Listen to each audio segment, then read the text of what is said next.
शुक्लाम्बरधरं विष्णुं शशिवर्णं चतुर्भुजं प्रसन्नवदनं ध्याये सर्वविघ्नोपशान्तये व्यासं वसिष्ठनप्तारं शक्तेर्गौतमहर्निशं परात्परात्मजं वन्दे सुखतातं तपोनितं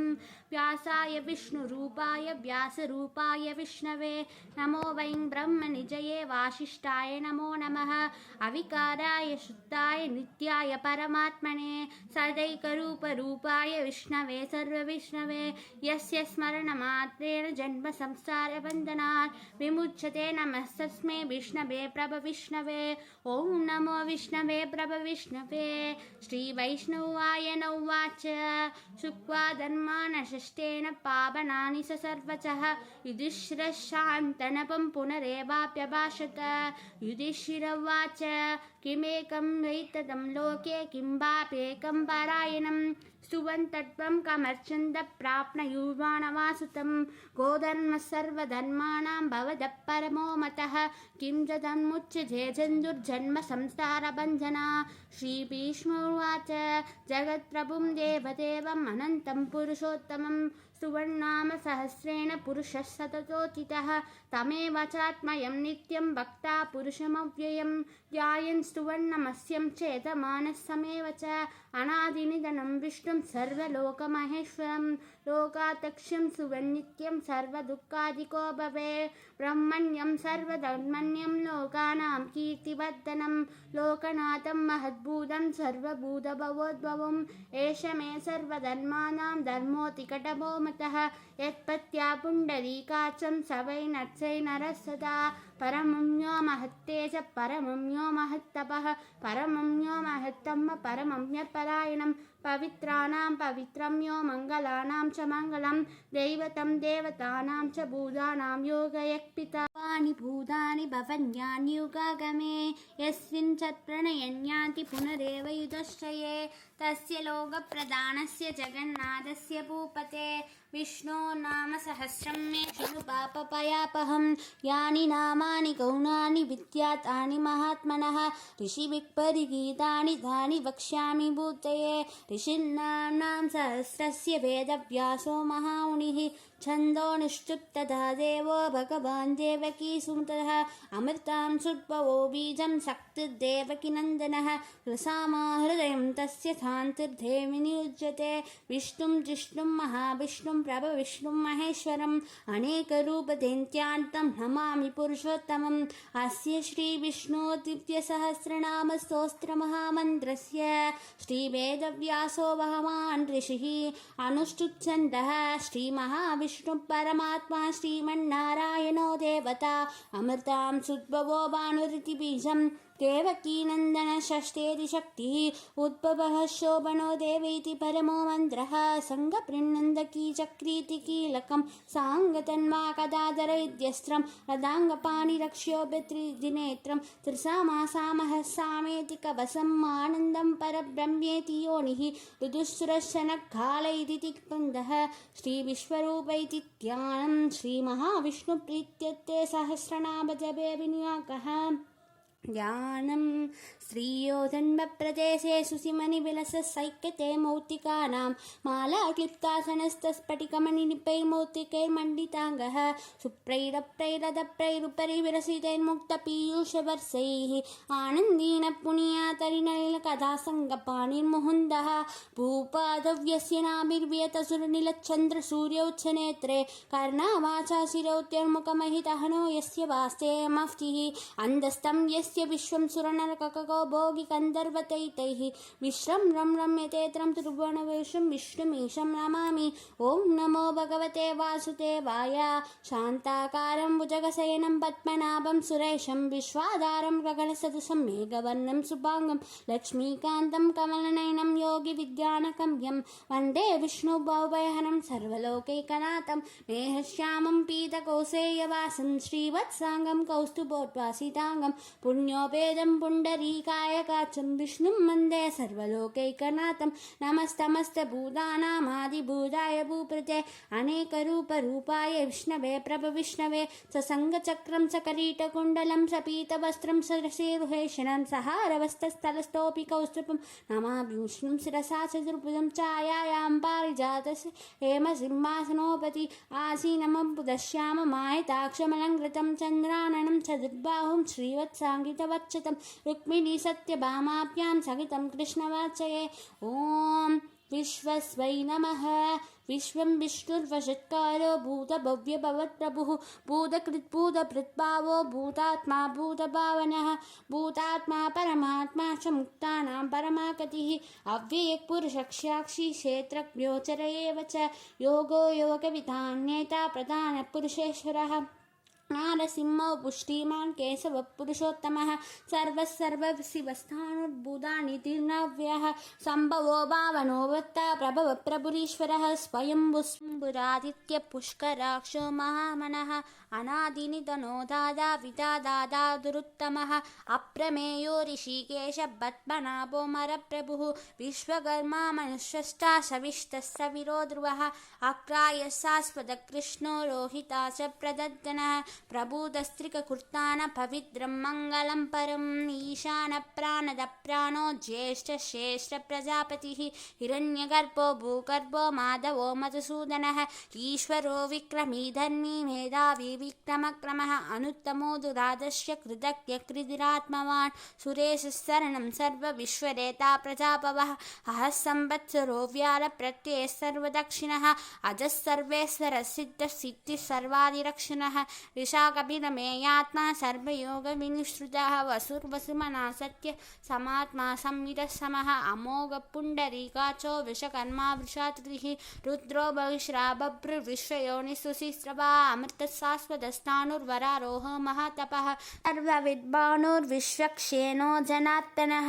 वेदो वेदविदव्यङ्गो वेदाङ्गो वेदविकविः लोकाध्यक्षसुराध्यक्षो धर्माध्यक्षकृताकृतः चतुरात्मा चतुर्व्यूह चतुर्धं चतुर्भुजः राजिष्णुर्भोजनं भोक्ता सहिष्णु जगतातिथः अनको विजयोजेता विश्वयोनिर्पुनर्वसुः उपेन्द्रो वामनुभ्रांशरमोघः सुशिरुञ्जितः अतीन्द्रसङ्ग्रहः सर्को धृतात्मा नियमो यमः वेद्यो वैद्यः सदा योगी वीरः माधवो मधुः अतीन्द्रियो महामायो महोत्साहो महाबलः महाबुद्धिर्महावीर्यो महाशक्तिर्महाधृतिः अनिर्देशो पुरुश्रीमान् रमेयात्मा महाधृतिः महेश्वासो महीपत्त श्रीनिवासः सदाङ्गतिः अनिरुद्धसुरानन्दो गोविन्दो गोविदाम्पतिः मरिसिद्धमनोहंस सुबर्णो भुजकोत्तमः हिरण्यनाभसुतभा पद्मनाभ प्रजापतिः अमृतः सर्वदिसिंहसन्दादासन्तिमान् चिरः अजो दुर्मसनस्तास्ता विश्रुदात्मा सुरारिः गुरुर्गुरुतमो धाम सत्यः सत्यपराक्रमः निंशो निंशक्री वाचस्पतिरुदारति अग्रणी ग्रामणी श्रीमान् न्यायो नेता समीर सहस्रमूर्ता विश्वात्मा सहस्राच सहस्रपाद आवर्तनो निवृत्तात्मा समृद्धः संभ्रमर्दनः अगस्सर्वत्सरो वह्निरनिनो धरणीधरः सुप्रसाद प्रसन्नात्मा विश्वदुर्विश्वभुग्विभुः सर्कर्ता सर्कतस्थानुर्जन्तो नारायणो नलः असंज्ञेयो प्रणेयात्मा विशिष्टशिष्टपुच्छसिः सिद्धार्थसिद्धिसङ्कल्पसिद्धिदसिद्धिसाधनः विशाही विषभो विष्णुर्विषभर्वा विशोधरः वर्तनो वर्तमानस्य विविधः सुशिसाहरः सुभुजो दुक्तरो वाग्मी महेन्द्रो मसुदो वसुः नैकरूपो विगद्भूतश्रीविविष्टप्रकाशनः ओजस्तेजो तुलिधरप्रकाशात्मा प्रजा रुद्रसाक्षरो मन्त्रसन्द्रांशुर्भास्करच्युतिः अमृतांशुद्भवो बाणससबिन्दुसुरेश्वरः औषधं जगदस्येजु सत्यधर्मपराक्रमः भूतभव्यभवन्नाद भवनभावनो नलः कामः कामकृत्कान्तः कामः कामप्रदप्रभुः युगादिकृद्युगावर्तो नैकमायो महासनः अदृश्यो व्यक्तरूपस्य सहस्रलीनन्दजः इष्टो विशिष्टशिष्टेश शिखण्डीनकुशो वृषः क्रोधः क्रोधगत्कर्ता विश्वबाहुर्महीतरः अच्युतप्रदिजप्राणप्राणदो वासवान् ऋषः अपानितरधिष्ठानमप्रमत्तप्रतिष्ठितः स्कन्दस्कन्दतरो दुर्यो वरदो वायुवानः वासुदेवो बृहद्भानुरादिदेवः पुरन्दरः अशोकस्तारणस्तारः सूर्यः सौर्यजनेश्वरः अनुकूलः सदापस्तपत्नी पद्मनिपेक्षणः पद्मनाभोरविन्दाक्ष पद्मगर्भशरीरभृत् महर्तिरुद्धो वृत्तात्मा महाचोगरुतत्वजः अतुलस्सरभो भीमसमयज्ञो हविर्हरिः सर्वलक्षणलक्षण्यो लक्ष्मीवाञ्जभिविञ्जय विच्चरो लोहितो मार्गो एतद्दामोदरशनः महीतरो महाबाहो वेदवानविदासनः उद्भवः शोभनो देव श्रीकर्परमेश्वरः करणं कारणं कर्ता विकर्ता गणोः व्यवसायो व्यवस्थानसंस्थानस्थानदो ध्रुवः परजित्परमस्वष्टदुष्टपुष्टशुभेचनः रामो विरामो विरदो मार्गो नेयो नयो नेह वीरक्षत्रिमदांशेषा धर्मो धर्मविदुत्तमः वैकुण्ठपुरुषप्राणप्राणदप्रणवप्रदुः हिरण्यगर्भशत्रुघ्नो व्याप्तो वायुर्दक्षिणः ऋदुःसुरश्चनकालः परमेशी परिग्रहः उक्लसंवत्सरो दक्षो विश्रामो विश्वदक्षिणः विस्तारस्थापनस्थानुप्रमाणं बीजमव्ययम् अर्को नटो महाघोषो महाभोहो महागणः अनिर्भिन्नसविष्टोः धर्मयूको महामकः नक्षत्रणेन्मिन्नक्षत्री श्यामः श्यामः समीरणः यज्ञो मही यज्ञकृतस्तत्रं सदाङ्गतिः सर्वदक्षिणवृत्तात्मा सर्वज्ञो ज्ञानमुक्तमं सुवृतस्सुमुखस्सूक्ष्म सुहोदस्सुकुलसुधः मनोहरो दिगत्क्रोधो वीरबाहुर्विदारणः स्वापनस्वपसो व्याग्निनैकात्मानैककर्मतः वत्सलो वत्सलो वत्सी रत्नगर्भोदनेश्वरः धर्मकृद्धर्मी सरसरमक्षरम् अविज्ञाता सहस्रांशुर्विदादाकृतलक्षणः कपस्तिनेमिन् सत्त्वंस सिंहो भूतमहेश्वरः आदिदेवो महादेवो देवेशो देवकुरुः उत्तरोगोपतिर्गोप्ता ज्ञानगम्यपुरा शरीरभूतभृग्भोक्ता कवीन्द्रो भूरिदक्षिणः मृदः सोमपुरुषित्पुरुषोत्तमः विनयो जयः सत्यसन्धो दाशान्तस्तास्पदाम्पतिः जीवो विनिदाशाशी मुकुन्दो विधिक्रमः अम्बोदिजनन्तात्मा महोजतियोऽन्ततः जो महाकस्वावाप्यो जितामित्रप्रमोदनः आनन्दोऽनन्दनोऽनन्दः सत्यधर्मातिविक्रमः महर्षि कपिलाचार्य कृतज्ञो मेदिनीपतिः तृप्तस्य वृषाव्यक्षो महाशृङ्गकृताङ्गृतः महावराहो गोविन्द सुषेण कनकाङ्गती कुह्यो कपिलो कहन उक्तस्तत्तदाङ्गरः वेदासाङ्गो जितकृष्णोर्विदः सङ्गत्सनोत्सुतः वरणो वारिणो विष्टपुष्पराक्षो महामना भगवानन्दी वनमालीहलायुतः आदित्यो ज्योतिरादित्यसहिष्णोर्कदिशत्तमः सुधन्वाकण्डपरसुत्तारनोत्रविनत्प्रदः त्रिभस्तिर्सर्वविद्यासो भासत्प्रतियोन्नचः त्रिसामासामहस्साम निर्वाणम्बेशतिर्पिशक् सन्न्यासकृच्छमशान्तो निःशाशान्तिपरायणं शुभाङ्गशान्तिदशष्टा कुमुदकुवलेश्वरः कोपितो गोपतिर्गोप्ता विषभाक्षो विषप्रियः अनिवद्धिनिर्तानस्त्वसङ्क्षेक्षेमकृच्छिवः श्रीवत्सवच्चा श्रीवाच श्रीपति श्रीमताम्बरः श्रीच श्रीनिवास श्रीनिधि श्रीनिभावनः श्रीकर श्रीतर श्रेय श्रीमान् लोकश्रेयाश्रयः स्वक्षस्वङ्गः सदानन्दो नन्दिर्ज्योतिर्धनेश्वरः विजितात्मा विधेयात्मा सर्कीर्तिर्षिन्न संशयोत्तीर्ण सर्करणीशस्सास्पदः स्थिरः भूषयो भूषणो भूति विशोकसोहनाशनः चिष्मानच्छिदकुम्भो विशुद्धात्मा विशोधनः अनिरुद्धो प्रत्युम्नो विजविक्रमः कालनेमिनिहावीर्य सौदिशूरजनेश्वरः त्रिलोकात्मा त्रिलोकेश केशभक्केशि हावी कामदेव कामबाल कामी कान्तकृदाकमहम् अनिर्देशौ पुर्विष्णु वीरो नन्दो धनञ्जयः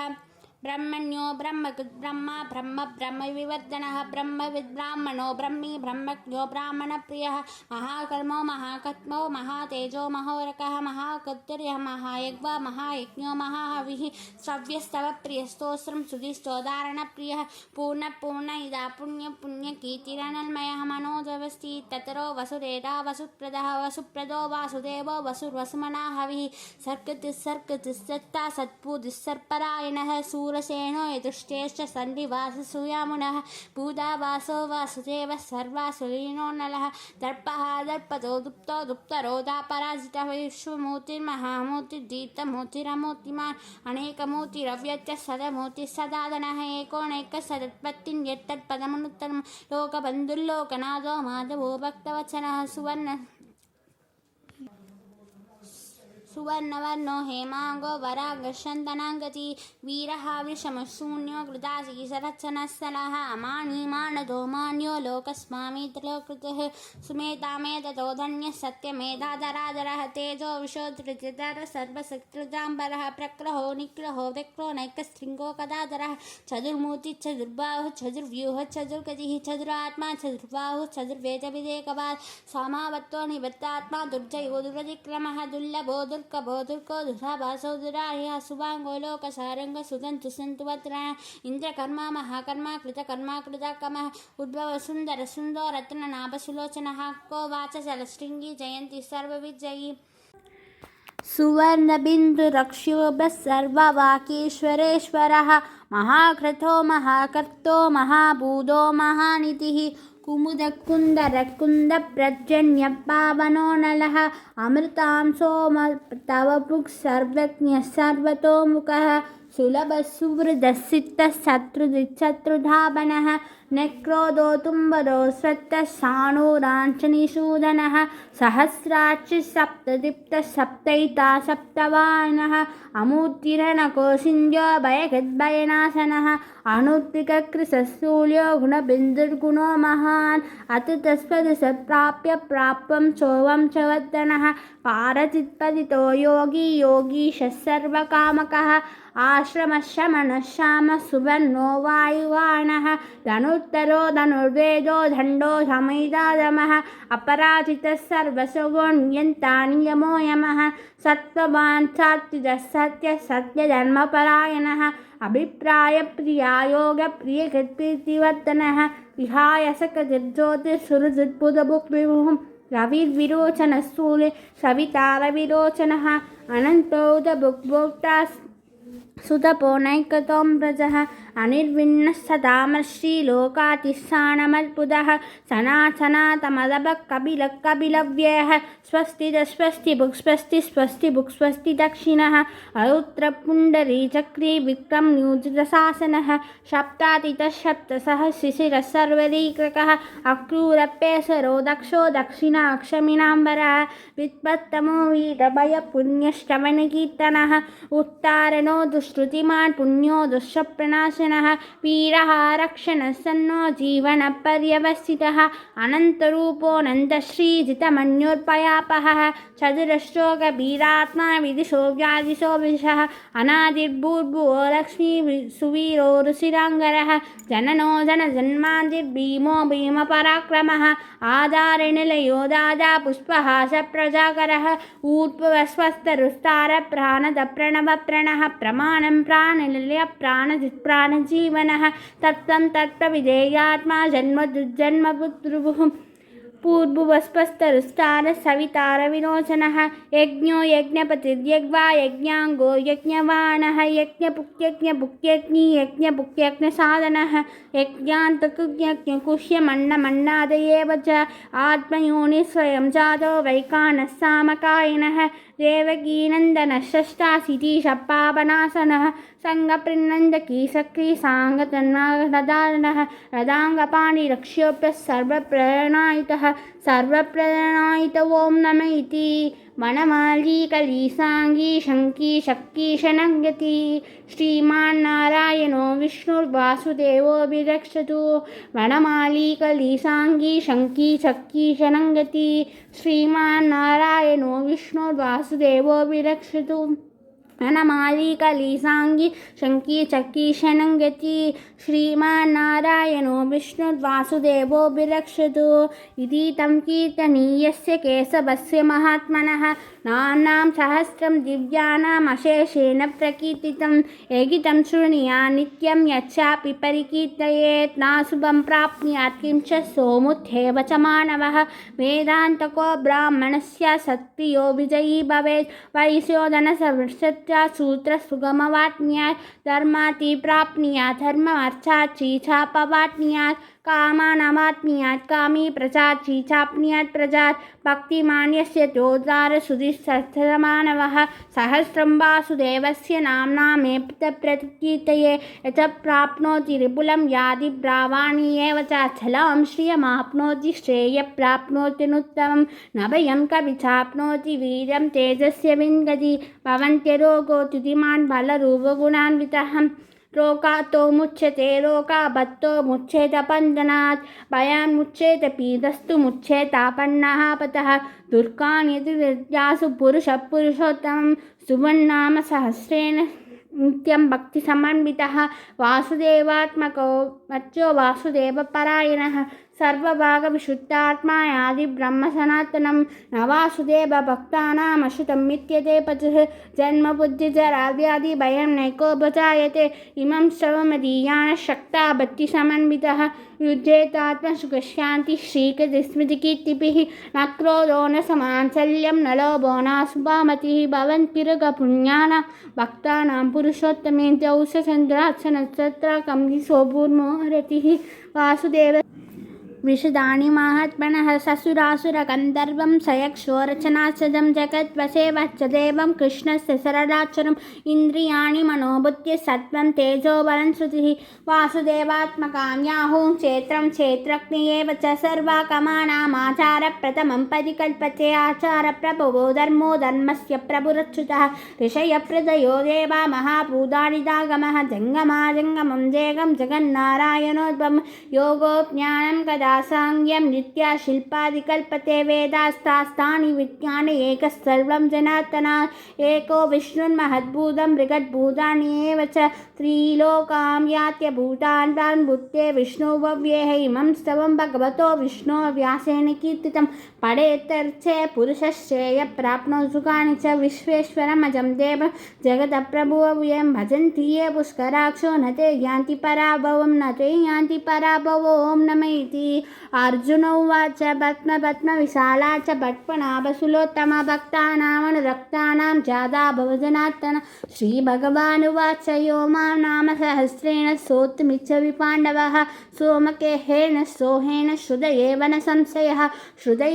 संशयो ॐ नमः इति व्यास उवाच वासनात् वासुदेवस्य वासितं भुवनत्रयं सर्वभूतविवासोऽसि वासुदेव नमोऽस्तुते वासुदेव नमोऽस्तुते ॐ नमः इति पार्वत्युर्वाच केनो वायेन रघुना विष्णोर्नाम सहस्रतं पठ्यते पंडिते नित्यं श्रोतुमिच्छाम्यहं प्रभु ईश्वर उवाच श्रीराम राम रामेति रमे रामे मनोरमे सहस्रनाम तत्तुल्यं रामनामवरानने श्रीराम राम रामेति रमे रामे मनोरमे सहस्रनाम तत्तुल्यं रामनामवरानने श्रीराम राम रामेति रमे रामे मनोरमे सहस्रनाम तत्तुल्यं रामनामवरानने रामनामवरानन ॐ नमः इति ब्रह्म उवाच नमोऽस्त्रुवन्ताय सहस्रमूर्तये सहस्रपातासि शिरोद्रुवाहने सहस्रनाम्ने पुरुषाय शाश्वते सहस्रकोटियुगधारिणे नमः सहस्रकोटियुगधारिणे नमो